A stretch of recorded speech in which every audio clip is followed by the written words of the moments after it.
দেশজুড়ে নারী ও শিশু নির্যাতনের ঘটনায় আওয়ামী লীগের সভানেত্রী যে বক্তব্য দিয়েছে, সেই বক্তব্য আপনাদের সামনে তুলে ধরা হলো। তার আগে যারা আমার চ্যানেলটিকে সাবস্ক্রাইব করেন নাই, তারা অবশ্যই আমার চ্যানেলটিকে সাবস্ক্রাইব করুন এবং পাশে থাকা বেল আইকনটি বাজিয়ে দিন। তাহলে শুরু করি শেখ হাসিনার ভিডিওটি।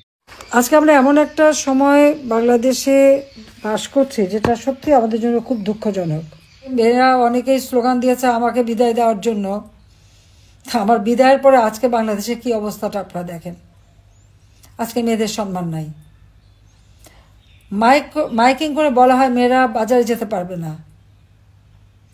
মেয়েরা কিভাবে কাপড় চোপড় পরবে সেটাও যেন একটা নির্দেশনা দিয়ে দেওয়া হয় এবং মেয়েদেরকে ঘর থেকে যেন বের হতে না পারি। আর অনবরত এখন তো ধর্ষণ জন্য একটা মহা উৎসবে পরিণত হয়েছে। যখন আওয়ামী লীগ ক্ষমতায় ছিল এরকম ইপটিজিং বা ধর্ষণ যেটা যখন হলো তখন সঙ্গে সঙ্গে আমি আইন করে দিয়েছিলাম। এমনকি যে ধর্ষক তার পরিচয়টাই যেন প্রচার হয় এবং তার ক্যাপিটাল পানিশমেন্ট যাতে হয় সেভাবে আইন করে দিয়েছি। কিন্তু এই 2024 সালের আগস্ট মাসের 5ই আগস্টের পর থেকে আজকে কি অবস্থা বাংলাদেশে?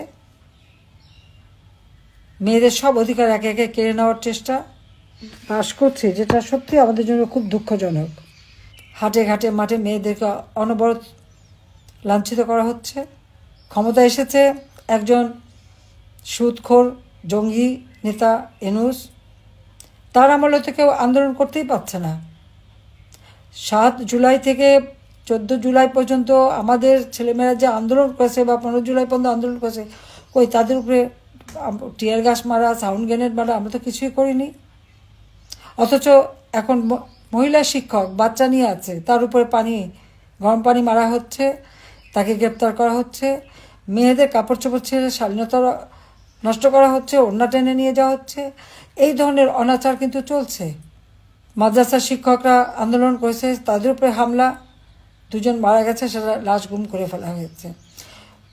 গার্মেন্টসের মহিলা শ্রমিকরা আন্দোলন করতে গেছে, সেখানেও তাদেরকে হত্যা করা হয়েছে এবং তাদের উপরে চড়াও হয়েছে। একর সাথে সাথে তাদের উপরে নির্যাতন। ছাত্ররা আন্দোলন করে, সেখানেও নির্যাতন। আজকে আমাকে কেউ স্বৈরাচার বলে, তাহলে আপনারা বিচার করে দেখেন তো স্বৈরাচারটা কে? আমি তো সহনশীলতা দেখিয়েছি, আন্দোলন করেছে, সংগ্রাম করেছে, আমরা সহনশীলতা দেখেছি, আলোচনা করেছি, ছাত্রদের সব দাবি মেনে নিয়েছে। দাবি মানার পরেও তাদের এক দফা। অর্থাৎ আমি আর রেহানা 15 আগস্ট তো আমরা 2 বোন বেঁচে গিয়েছিলাম, কাজে আমাদের হত্যা না করা পর্যন্ত মনে হয় তাদের শান্তি ছিল না। কিন্তু রাখে আল্লাহ মারে কে, এটাই তো আমার জীবনে বাস্তবতা। গ্রেনেড হামলা, গুলি, বোমা, অনেক কিছুই তো বাংলাদেশের মাটিতে ফিরে আসার পর থেকে, সে 81 সালে আসার পর থেকেই তো আমাকে এর মুখোমুখি হতে হয়েছে। জানি না আল্লাহ রাব্বুল আলামিন বারবার বাঁচিয়ে দিয়েছেন, তথা বাংলাদেশের মানুষের জন্য কিছু ভালো কাজ করার জন্যই তিনি এবারেও আমাদেরকে রক্ষা করলেন। কিন্তু আমি যেখানেই থাকি, যত দূরেই থাকি, আমার মনটা বাংলাদেশেই আছে। আর আমাদের নারী সমাজ আজকে যেভাবে নির্যাতিত নিগৃহীত হচ্ছে, আমি তার নিন্দা জানাই। এবং এই ডক্টর ইউনূস এ তো রাষ্ট্র চালাতে সম্পূর্ণ ব্যর্থ, রাষ্ট্র পরিচালনা ব্যর্থ। তিনি নারীর ক্ষমতায়নের কথা খুবই বলেন, দারিদ্র বিমোচনের কথা বলেন, কিন্তু কতটুকু দারিদ্র বিমোচন করতে পেরেছে? আজকে বাংলাদেশে যে দারিদ্র বিমোচন হয়েছে, সেই 41 ভাগ থেকে 18 ভাগে নামিয়ে আনা, সেটা কে এনেছে? আওয়ামী লীগ সরকার ক্ষমতা আসার পর এই দারিদ্র বিমোচন হয়েছে। হত দরিদ্রের সংখ্যা ছিল 25.1 ভাগ, আমরা তা 5.6 ভাগে নামিয়ে নিয়েছিলাম। এবং আমার লক্ষ্য ছিল যে বাংলাদেশের একটি মানুষও ভূমিহীন গৃহহীন থাকবে না। আমি যে আশ্রয়ণ প্রকল্পে ঘর বাড়ি তৈরি করে দিচ্ছি, সে 96 সাল থেকেই পর্যন্ত যাদের দিচ্ছি, সব জায়গায় আপনারা দেখবেন নারী পুরুষের ওই ঘরে 2 কাঠা করে জমি এবং ঘর, সেখানে কিন্তু নারী পুরুষের সমান অধিকার দিয়ে দিয়েছি। এবং যদি কোনো সময় বৈবাহিক জীবনে কোনো সমস্যা দেখা দেয়, তাহলে ওই বাড়ির মালিক কিন্তু ওই নারীরাই হবে, আমি সেটাও নিশ্চিত করে দিয়েছি। অর্থাৎ আমার দেশের নারীরা তারা নিরাপদে থাকুক, তারা নিজেদের জীবন জীবিকা যথাযথভাবে করতে পারুক, সবসময় সেই চেষ্টায় আমি করে গেছি, সেই পদক্ষেপই আমি নিয়েছি, এবং যা বলতে গেলে আমার মায়ের কাছ থেকে শেখা। একটা সমাজের দুটি অঙ্গ, নারী পুরুষ, সমানভাবে যদি এগিয়ে না যায় তাহলে সে দেশ কখনো উন্নত হতে পারে না। আমরা দুপায়ে চলি, আমার এক পা যদি খোঁড়া থাকে তা তো আমাকে খুঁড়িয়ে খুঁড়িয়ে চলতে হবে, আর সমাজেও সেই অবস্থাটা। কাজে সেদিকে লক্ষ্য রেখে শিক্ষা দীক্ষা কর্মক্ষেত্রে সব জায়গায় যেন আমাদের নারীদের সমানভাবে তারা এগিয়ে যেতে পারে, তাদের সেই স্বাধীনতা যেন থাকে, সে ব্যবস্থাটাই আমরা করেছি। কমিউনিটি ক্লিনিকে সেখানে কিন্তু সব থেকে বেশি মেয়েরা চাকরি পায়। এখন দেখলাম তাদের বেতন ভাতা সব বন্ধ করে দিয়েছে। কেন বন্ধ করবে?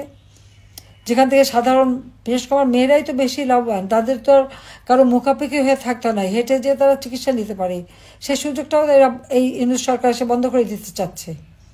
যে কাজটাই করি সেটি ধ্বংস করতে হবে, দেশটাকেই ধ্বংসের দিকে নিয়ে যাচ্ছে।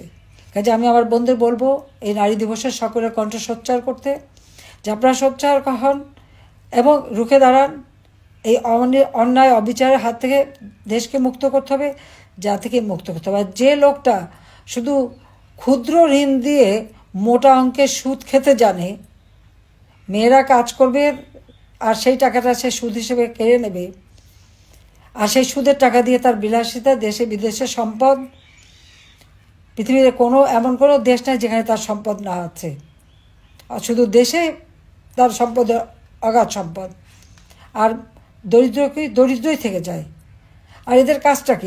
এরা দারিদ্র্যকে লালন পালন করে, কারণ দারিদ্র্য না থাকলে তাদের ক্ষুদ্র ঋণের ব্যবসা চলবে না, মোটা অঙ্কের সুদ খেতে পারবে না।